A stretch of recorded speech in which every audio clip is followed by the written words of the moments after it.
नमस्कार मित्रांनो, स्पर्धा परीक्षा मराठी चॅनलमध्ये आपले स्वागत आहे. जानेवारी महिन्यामधल्या चालू घडामोडीचा हा आपला दुसरा व्हिडिओ आहे. यापूर्वीच्या सगळ्या व्हिडिओच्या लिंक खाली डिस्क्रिप्शन बॉक्समध्ये दिलेले आहेत. त्यावर क्लिक करून तुम्ही यापूर्वीचे सगळे व्हिडिओज पाहू शकता. व्हिडिओ आवडले तर व्हिडिओ लाईक करा. चॅनल आतापर्यंत सबस्क्राईब केलं नसेल तर सबस्क्राईब करा.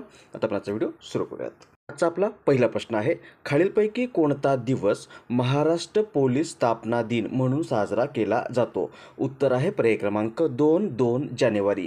2 जानेवारी हा दिवस दरवर्षी महाराष्ट्रामध्ये महाराष्ट्र पोलीस स्थापना दिन म्हणून साजरा केला जातो. 2 जानेवारी 1961 या दिवशी महाराष्ट्र पोलीस दलाची स्थापना करण्यात आली होती. 2 जानेवारी 1961 या दिवशी भारताचे पहिले पंतप्रधान पंडित जवाहरलाल नेहरू यांनी महाराष्ट्र पोलीस दलाला ध्वज प्रदान केला होता. तेव्हापासून दरवर्षी 2 जानेवारी हा दिवस महाराष्ट्र पोलीस स्थापना दिन म्हणून साजरा केला जातो. त्यामुळे आपलं उत्तर असेल पर्याय क्रमांक 2 जानेवारी.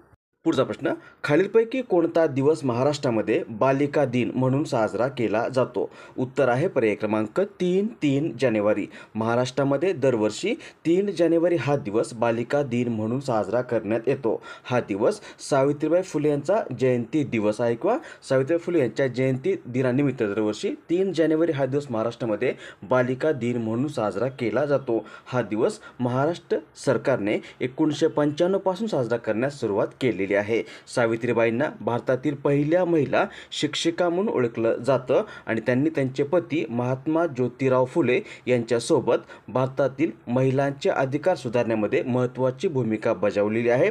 त्यांना भारतीय स्त्रीवादाचं जनक म्हणून देखील ओळखलं जातं आणि सावित्रीबाई आणि त्यांचे पती यांनी 1948 मध्ये पुणे या ठिकाणी भिडेवाड्यामध्ये मुलींची पहिली शाळा सुरू केली होती. ही देशामध्ये स्थापन झालेल्या सुरुवातीच्या शाळांपैकी एक शाळा होती. उत्तर असेल दरवर्षी 3 जानेवारी हा दिवस महाराष्ट्रामध्ये बालिका दिन म्हणून साजरा केला जातो. पुढचा प्रश्न, डेझर्ट सायक्लॉन हा संयुक्त युद्धाभ्यास भारत खालीलपैकी कोणत्या देशासोबत करतो? उत्तर आहे पर्याय क्रमांक 1 संयुक्त अरब अमिराती. डेझर्ट सायक्लॉन हा भारत आणि संयुक्त अरब अमिराती किंवा UAE या देशांचा संयुक्त लष्करी युद्ध सराव आहे. 2024 या वर्षामध्ये हा दोन्ही देशांदरम्यान पहिल्यांदाच आयोजित करण्यात आला असून यावर्षी हा युद्धाभ्यास 2 जानेवारी ते 15 जानेवारी 2024 या कालावधीमध्ये राजस्थानमध्ये आयोजित करण्यात आलेला आहे आणि हा युद्धाभ्यास दोन्ही देशांमधील शहरी कारवायांमधील सर्वोत्तम पद्धती शिकणं आणि सामायिक करून परस्पर सामंजस्य वाढवणं या उद्देशाने आयोजित करण्यात आलेला आहे. त्यामुळे उत्तर असेल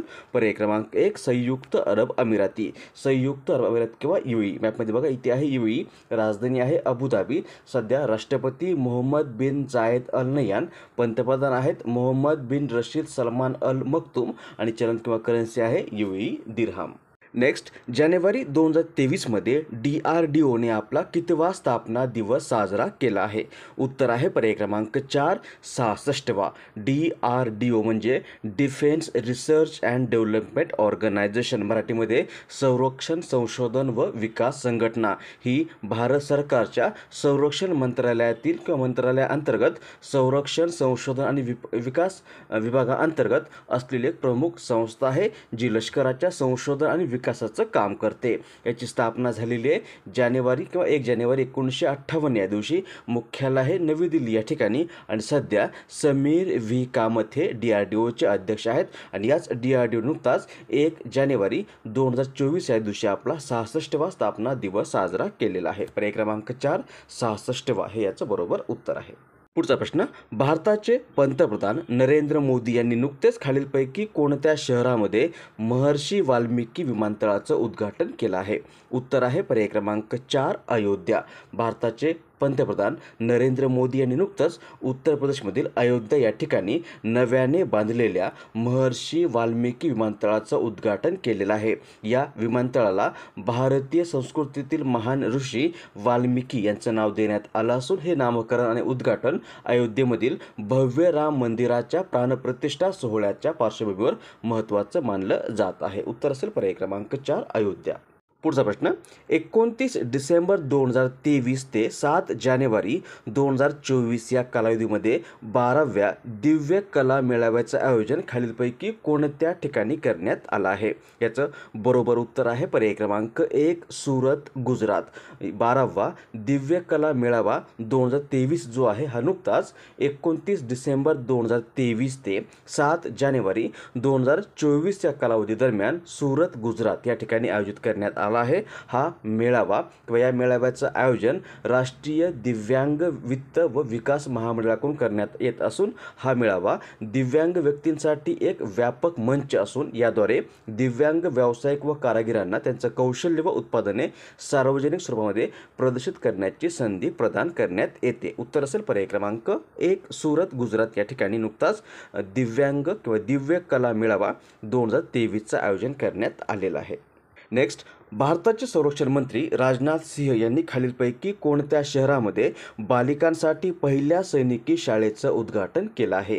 याचं बरोबर उत्तर आहे पर्याय क्रमांक 1 मथुरा। भारताचे केंद्रीय संरक्षण मंत्री राजनाथ सिंह यांनी नुकतंच उत्तर प्रदेशमधील मथुरेतील वृंदावन या ठिकाणी बालिकांसाठीच्या पहिल्या सैनिकी स्कूलचं उद्घाटन केलेलं आहे। या स्कूलचं नाव आहे साविंद गुरुकुलम आणि याची स्थापना संरक्षण क्षेत्रामध्ये मुलींना समान संधी उपलब्ध करून देण्याच्या उद्देशाने करण्यात आलेली आहे। त्यामुळे पर्याय क्रमांक 1 मथुरा हे याचं बरोबर उत्तर असेल। पुढचा प्रश्न, इस्रोने खालीलपैकी कोणत्या राज्यातून नुकतेच कृष्ण विवराचा अभ्यास करण्यासाठी एक्सपोसॅट या उपग्रहाचं यशस्वी प्रक्षेपण केलं आहे? उत्तर आहे पर्याय क्रमांक 2 आंध्र प्रदेश। इस्रो म्हणजे भारतीय अंतराळ संशोधन संस्था या संस्थेनं नुकतंच 2024 या वर्षाच्या पहिल्याच दिवशी एक्सपोसॅट या उपग्रहाचं यशस्वी प्रक्षेपण केलेलं आहे। याचं प्रक्षेपण आंध्र प्रदेशमधील श्रीहरिकोटा या ठिकाणून करण्यात आलं असून हा उपग्रह भारतीय अंतराळ संशोधन संस्थेने म्हणजे इस्रोने कृष्ण विवरांचा किंवा ब्लॅक होलचा अभ्यास करण्यासाठी लॉन्च केलेला आहे।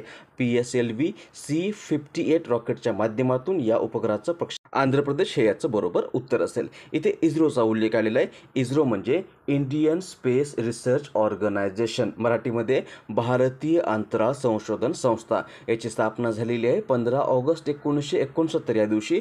मुख्यालय आहे बेंगलोर कर्नाटक या ठिकाणी। सध्या अध्यक्ष आहेत S सोमनाथ आणि आंध्र प्रदेश मॅपमध्ये इथे आहे आंध्र प्रदेश, राजधानी अमरावती, राज्यपाल S अब्दुल नजीर, मुख्यमंत्री आहेत YS जगनमोहन रेड्डी। नेक्स्ट, खालीलपैकी कोणी नुकतीच महाराष्ट्र लोकसेवा आयोगाच्या अध्यक्षपदाची शपथ घेतली आहे? उत्तर आहे पर्याय क्रमांक 2 रजनीश सेठ।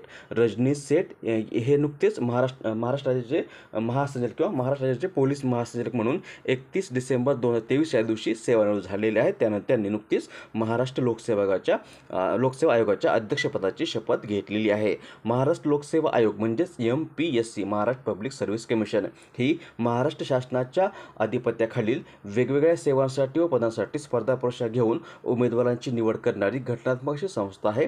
भारतीय राज्यघटनेतील कलम 315 मध्ये याची तरतूद करण्यात आलेली आहे। पर्याय क्रमांक 1 रजनीश सेठ हे याचं बरोबर उत्तर असेल। पुढचा प्रश्न, नुकत्याच उझबेकिस्तानमध्ये संपन्न झालेल्या वर्ल्ड रॅपिड चेस चॅम्पियनशिप 2024 मध्ये कोनेरू हम्पीने कोणते पदक जिंकले आहे? याचं बरोबर उत्तर आहे पर्याय क्रमांक 2 रौप्य।